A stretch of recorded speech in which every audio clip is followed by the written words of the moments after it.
Hello good morning everyone, welcome to Saurabh sir classes. मैं हूं चीनू ठाकुर और मैं डिस्कस कर रही हूं आपसे एक बहुत ही इम्पॉर्टेंट सीरीज। ये सीरीज अपलोड हो रही है पार्ट्स में, पार्ट 1, पार्ट 2 और जो इम्पॉर्टेंट टॉपिक्स हैं।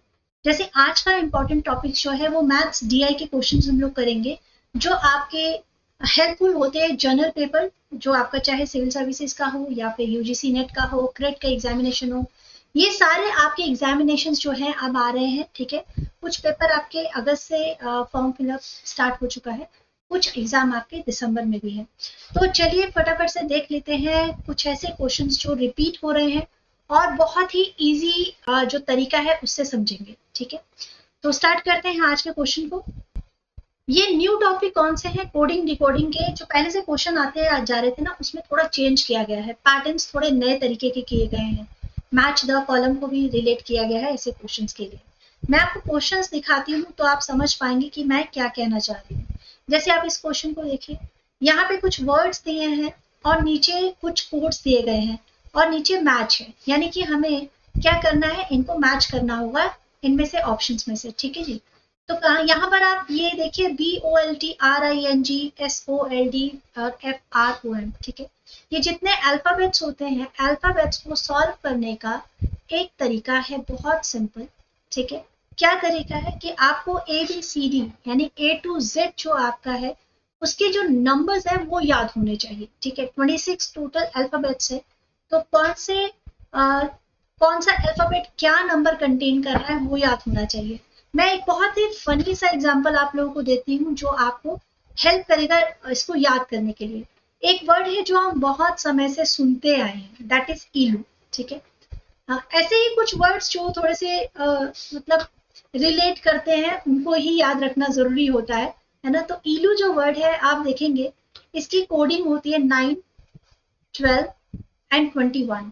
तो आप याद कर सकते हैं इलू 9, 12, 21। ठीक है, अब जो नंबर्स हैं इसके आसपास जो भी अल्फाबेट्स आएंगे वो आपको आसानी से याद हो सकते हैं। मतलब आपको A to Z तक पूरा लर्न करने की जरूरत नहीं है। फॉर एग्जाम्पल, अगर मैं यहाँ से कहूँ कि M कौन से डिजिट पे आएगा तो आप आराम से बता पाएंगे कि अगर L 12 पर है तो M 13 पर आएगा। अगर मैं पूछूं K, तो K भी आप आराम से बता देंगे क्योंकि आपको L का याद है कि वो 12 है, तो ये हो जाएगा 11। इसी तरह आई जो है, अगर मैं यहाँ H देखूं तो H आप तुरंत बता देंगे कि अगर आई 9 है तो H हो जाएगा आपका 8। ठीक है, अब U का समझ लेते हैं। U तक जाते जाते बहुत कंफ्यूजन हो जाता है अगर आप इन सब नंबर्स को याद करेंगे। तो अगर V पूछा जाएगा तो 22 हो जाएगा, अगर X पूछा जाएगा तो 24। आप आसानी से इसे लर्न कर सकते हैं। ठीक है, अब देखते हैं इसी चीजों को याद रखते हुए इस पेपर को सॉल्व करने की कोशिश करते हैं। इस क्वेश्चन को बोल्ट BOLTRING SOLD अब यहाँ कुछ नंबर्स दिए हैं 52, 50, 49, 48। 1 to 26 तक का अल्फाबेट्स का नंबर था। इसका मतलब ये तो क्लियर है कि यहाँ पर इन सारे नंबर्स को क्या किया जाएगा, ऐड किया जाएगा या तो सब्ट्रैक्ट। चलिए देख लेते हैं ऐड करना है या सब्ट्रैक्ट करना है। अब ये देखिए BOLT, L आपको मालूम है L है 9 पर, B है 2 पर। ठीक है, तो M किस पे हो जाएगा? अब यहां से स्टार्ट करो, KLMLMNO, यानी कि 9, 10, 11 और 12। तो हम यहाँ लिख देते हैं 12। ठीक है, अब उसके बाद अगर T, यहाँ पे बोल्ट है, T पूछा जाए तो आपको याद होगा ILU। ठीक है, ILU यानी 9, 12, 21। अब T जो है वो किस नंबर पे आएगी? STU। ठीक है, तो ये हो जाएगा आपका 20 नंबर पे। अब अगर मैं इन सबको ऐड करती हूँ तो मेरा क्या आंसर आता है, इसको एडिशन करके आप आंसर निकाल लेंगे। तो आपका इसमें आंसर क्या आया? यहाँ एक छोटी सी गलती हुई है, मैंने L को 9 लिख दिया है। 9, 12, 21 था ना, तो L तो होगा 12 नंबर पे। यहाँ पर गड़बड़ की है मैंने, यहाँ होगा 12 नंबर और ये हो जाएगा 15 नंबर। ठीक है, अब मैं इसको अगर टोटल करती हूँ तो मेरा कितना आ जाएगा? 5, 2, 7, 2, 3, 4। ठीक है, 2, 5, 2, 7, 2, 9। ठीक है, 9 आएगा और यहाँ पे आ जाएगा डायरेक्ट 3 और 1 4, 49। 49 कहाँ पर है? यहाँ पे 49 है। ठीक है, अब यानी कि जो ए है उसका आंसर हो जाएगा 3। एक बार दोबारा से चेक कर लेते हैं आंसर ठीक है कि नहीं। तो आपका 49 आ गया। इसी तरह से बाकी का भी एडिशन करके देख लेते हैं। अच्छा, मजे की बात देखिए कि अगर मैं ऑप्शन में जा रही हूँ ना तो सिर्फ एक ही है जहां पर ए का 3 लिखा हुआ है, तो इससे तो हम जल्दी डायरेक्ट करके आगे बढ़ सकते हैं। लेकिन हमें यहाँ पर जब हम प्रैक्टिस कर रहे हैं तो सारे क्वेश्चंस को चेक करना होगा। अब नेक्स्ट वर्ड आपका है RING, रिंग। इनकी भी फटाफट से नंबरिंग हम कर लेते हैं। आर आपका आता है किस पे? आर, अब यहाँ पे देखिए STU, यू अगर 21 पर है तो आर हो गया आपका 18 पर। आई आपका हमने दिया हुआ है 9, तो यहाँ पर 9 है, ठीक है। एन किस पर आएगा? तो एल, आप यहाँ देखिए एल अगर 12 पर है तो LMN, तो ये कितना आ जाएगा? ये आ जाएगा 14 पर। और जी आपका किस पर आएगा? EFG, तो ई आपका आएगा 5वां, 6ठा और ये 7वें नंबर पर आ जाएगा, ठीक है। अब बढ़ते हैं, इनको टोटल करके देख लेते हैं। अब जब मैं इसको टोटल कर रही हूँ तो मेरे पास कितना आ रहा है? 18 प्लस 7 प्लस 14 प्लस 9, ये मेरे पास आ रहा है 48, ठीक है। तो बी का हो जाएगा 4, तो ए का 3, बी का 4 यहाँ पे मैच हो गया। आप इसी तरह से SOLD इसके नंबर को भी ऐड करके देख सकते हैं, ठीक है। और FROM इसके नंबर को भी ऐड करके देख सकते हैं, तो आपको इसका आंसर मिल जाएगा। तो बिल्कुल टफ नहीं है, अगर आपको अल्फाबेट्स के नंबर याद हैं तो ये क्वेश्चन बहुत आसान हो जाएगा, ठीक है। बड़े नेक्स्ट क्वेश्चन की तरफ बढ़े। आई होप आप लोगों को ये वाला क्लियर हो गया होगा, ठीक है। नेक्स्ट क्वेश्चन आपका क्या कहता है? अब यहाँ पे भी कुछ वर्ड्स है, फाइंड, क्लॉक, शो और टाइम, और नीचे कोड्स जो है उसमें भी वर्ड्स है, ठीक है। अब हमें क्या करना होगा? अभी भी हेल्प आपको ये टेबल ही करने वाला है, लेकिन इसके लिए मैंने आपको बता दिया ना ILU, ये सबसे आसान मेथड है इसको करने का। अब देखते हैं जो फाइंड वर्ड है, पहला ही है जो फाइंड वर्ड है, इसके आसपास के वर्ड हमें देखने होंगे, फाइंड वर्ड, ठीक है। यानी F के आसपास RGKC DGLB AJME और QFMU, तो सबसे नजदीक का वर्ड जो लग रहा है वो लग रहा है D। तो एक बार मैं इन दोनों वर्ड में थोड़ा गैप करके इन दोनों को लिख लेती हूँ और देखते हैं कि इन दोनों में क्या कोई कनेक्शन बैठ रहा है। अगर आप देखें F जो है वो 6 पर आता है तो D 4 में आता है, I आपका 9 में आता है और G 7 में आता है, ठीक है। L आपका 12 में आता है और N आपका 14 में आता है, B आपका 2 में आता है और D आपका 4 में आता है। अगर यहाँ गौर से देखा जाए तो +2 और +2, ठीक है। या आप इसे -2 भी कह सकते हैं, भाई नीचे वाला वर्ड है तो आप इसे -2 भी कह सकते हैं कि हमें तो नीचे मैच करना है ना, तो -2 करके देख रहे हैं तो ए का आंसर हो जा रहा है 2।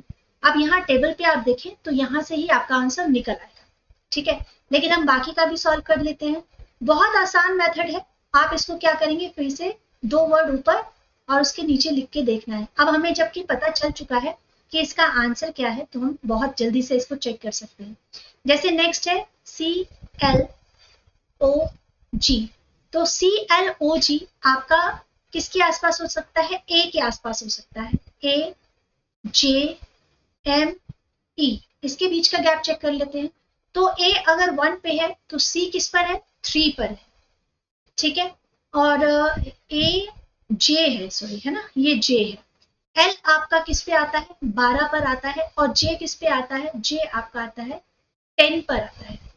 M आपका आता है 13 पर और O आता है 15 पर। E आपका आता है 5 पर और G आपका आता है 7 पर। अगर आप इस तरह के 2-4 क्वेश्चन भी याद करते हैं तो आपको पूरे अल्फाबेट्स के न्यूमेरिक ही याद हो जाते हैं। तो यहाँ पे भी हम देख रहे हैं कि -2 यहाँ पर भी चल रहा है। इसका मतलब ये है कि सारे क्वेश्चंस का जो पैटर्न है -2 के हिसाब से ही हो रहा है। तो बी का आपका आंसर हो जाएगा क्लॉक का AJME, ये मैच हो जाएगा। इसी तरह से अगर आप देखेंगे डी यानी टाइम का और शो का, आप इसका मैच करके देखेंगे तो आपका आंसर A2, B का 3, C का 4 और D का 1 आएगा, ठीक है। आई होप आप लोगों को ये क्वेश्चन समझ में आ गया होगा। अगर समझ में आ जाए तो इस तरह के क्वेश्चंस को करना कितना आसान हो जाता है ना। क्योंकि 4 ऑप्शन अब नहीं आते, अब ऑब्जेक्टिव भी थोड़ा टफ हो गया है, तो हमें तैयारी उसी हिसाब से करनी चाहिए। नेक्स्ट क्वेश्चन आपके सामने है, in a certain coded language Ram is coded as 32 and Sita is coded as 49, how Shyam will be coded in that language. इस तरह का क्वेश्चन आप कैसे सॉल्व कर सकते हैं। राम, ठीक है, राम को कोड कर दिया गया है 32, ऐसा क्यों किया गया है जरा देख लेते हैं। क्या इनके नंबर्स को ऐड किया गया है। आर आता है आपका RST, ठीक है, आर आपका आता है 18 पर, क्योंकि यू आता है 21 पर, इलू यू आता है 21 पर, तो 18 आर, ठीक है। ए आता है 1 पर, और एम आपका कितने पे आता है, एल आ रहा था आपका 12 पर, एल एम, तो 13 पे आ जाएगा एम। तो 8 और 1 9, 9 और 3 हो जाएंगे आपका 12, यानी कि 2, तो 2 1 3, और ये आपका 1 और 1 2, और ये हो जाएगा आपका 3, ठीक है। क्या ये 32 है, टोटल करके एक बार देख लेते हैं। यहाँ पर है 8 और 1 9, ये हो गया 2 और ऊपर यस, तो इसको ऐड करके ही आपका 32 निकल रहा है, ठीक है। तो इसका मतलब सीता को भी मैं जब इस तरह से ऐड करती हूँ उनके नंबर्स को, तो वो भी मेरा 49 ही निकलना चाहिए। एक बार उसको भी करके देख लेते हैं तो थोड़ा इजी रहेगा, ठीक है। क्वेश्चन ये बहुत आसान होते हैं, आपको बस एक बार समझना है, ठीक है। सीता SITA, ए आपका आता है 1 पर, ठीक है। आई आता है आपका 9 पर, STU, अगर U 21 पर है, T आया 20 पर, और S आया 19 पर, तो 19 और 1 20, 20 20 40, और 9 49, तो ये बिल्कुल सही है। इसका मतलब अगर अब मुझे श्याम कहा गया है SHYAM,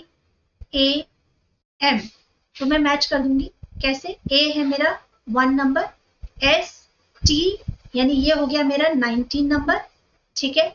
YZ ये हो गया मेरा 25 नंबर। M कितने नंबर पर आएगा, M नंबर पर आएगा आपका, अच्छा यहाँ पे मुझे अपना कैमरा ऑफ करना पड़ेगा तभी आप लोग देख पाएंगे, यस, ठीक है। अब क्या किया मैंने, M जो है उसमें क्या लिखेंगे, L अगर मेरा 12 है तो M हो गया 13, और H हमारा, G अगर 7 है तो H हो गया 8। अब इन सबको टोटल करके देख लेते हैं, टोटल करिए कितना आएगा, तो आपका आंसर क्लियरली कितना आ रहा है, 66 आपका आंसर आ गया, ठीक है। तो यानी कि अल्फाबेट्स की काउंटिंग हो जाएगी, तो बस इससे रिलेटेड सारे क्वेश्चंस भी सॉल्व हो जाएंगे। तो ये क्वेश्चन का आंसर हो चुका है, और ये लास्ट क्वेश्चन था आज की क्लास का। इसके बाद मैं आपके साथ कुछ और इम्पोर्टेंट क्वेश्चन डिस्कस करने वाली हूँ, तो बने रहिए चैनल के साथ, और हर एक क्लास में एक छोटा सा लाइक जरूर किया कीजिए, that will help in my further classes. So thank you. Bye bye. Take care. We'll meet soon in our next session.